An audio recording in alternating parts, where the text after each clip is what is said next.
आप में से सभी लोगों ने बरमूडा ट्रायंगल का नाम तो ज़रूर सुना होगा और ये भी सुना होगा कि बरमूडा ट्रायंगल के ऊपर से कोई भी एरोप्लेन या कोई भी जहाज़ गुजरता है तो वो डूब जाता है या फिर गायब हो जाता है।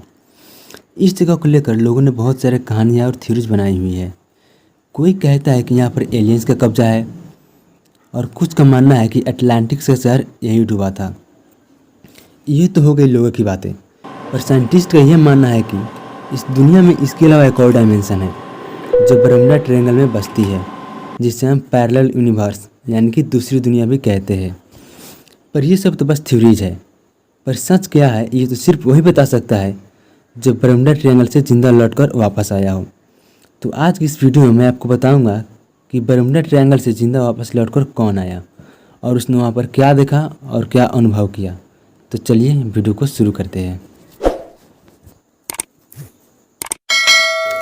दोस्तों, इस बंदे का नाम है ब्रूस ग्रैनन और ये एक पायलट है जो बरमूडा ट्रायंगल से जिंदा लौटकर आया था। उनका कहना है कि जब सन 1970 में वो, उनके पिता और उनका बिजनेस पार्टनर मियामी बीच के लिए एक प्लेन से बरमूडा ट्रायंगल के ऊपर से जा रहे थे, तभी अचानक से एक बादलों का झुंड आ गया जिसमें एक सर्कल बना हुआ था। बादल इतने स्पीड से सामने आए थे कि उन्हें कुछ समझ नहीं आया कि आखिर वो करे तो क्या करे। तो वो सीधे उन घने बादलों में घुस गए। बीच बीच में बिजलियाँ भी कड़क रही थी और रोशनी इतनी तेज़ थी कि उन्हें कुछ समझ नहीं आ रहा था कि आखिर प्लेन को किस दिशा में उड़ाना चाहिए। और साथ में प्लेन बहुत ज़्यादा हिल रहा था। उन्हें ऐसा लग रहा था कि मानो वो किसी और दुनिया में चले गए हों और उन्होंने एक काले बादलों की गुफा जैसी नजर आई और उसमें उठते हुए आगे की तरफ चले गए।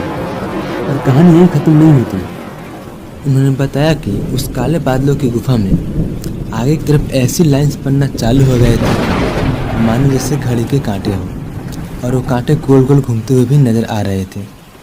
उस वक्त वहाँ पर क्या चल रहा था ब्रूस को उस बारे में कोई आइडिया नहीं था। उन्होंने बताया कि ये पूरा इंसिडेंट 3 मिनट तक चलता रहा और फिर वह टनल से बाहर आ गए।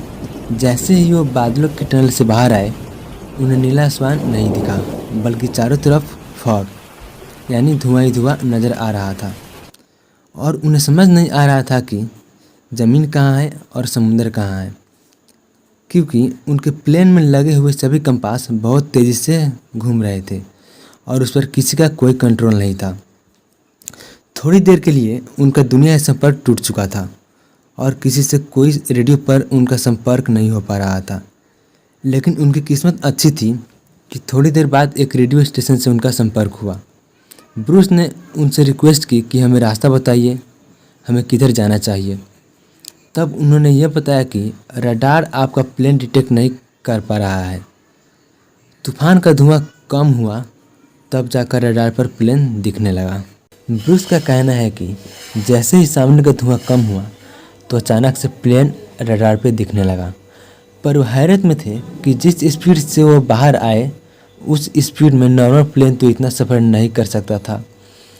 यानी कि अगर कोई प्लेन 1 घंटे में 100 किलोमीटर डिस्टेंस पार करता तो इन्होंने 200 किलोमीटर कवर किया था।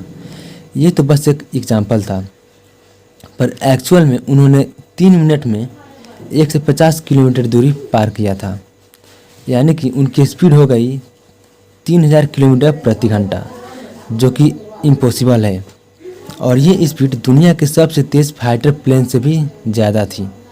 फाइनली सारे बाधाओं को पार करते हुए ये लोग सक्सेसफुल तरीके से ज़मीन पर लैंड हो गए। लेकिन ब्रूस अभी भी हैरान था, क्योंकि जब उसने अपना फ्यूल टैंक चेक किया तो पता चला कि जितना पेट्रोल जलना चाहिए था उससे आधा ही पेट्रोल जला था। ये बहुत ही चौंकाने वाला फैक्ट था जिसका जवाब किसी भी साइंटिस्ट के पास नहीं है।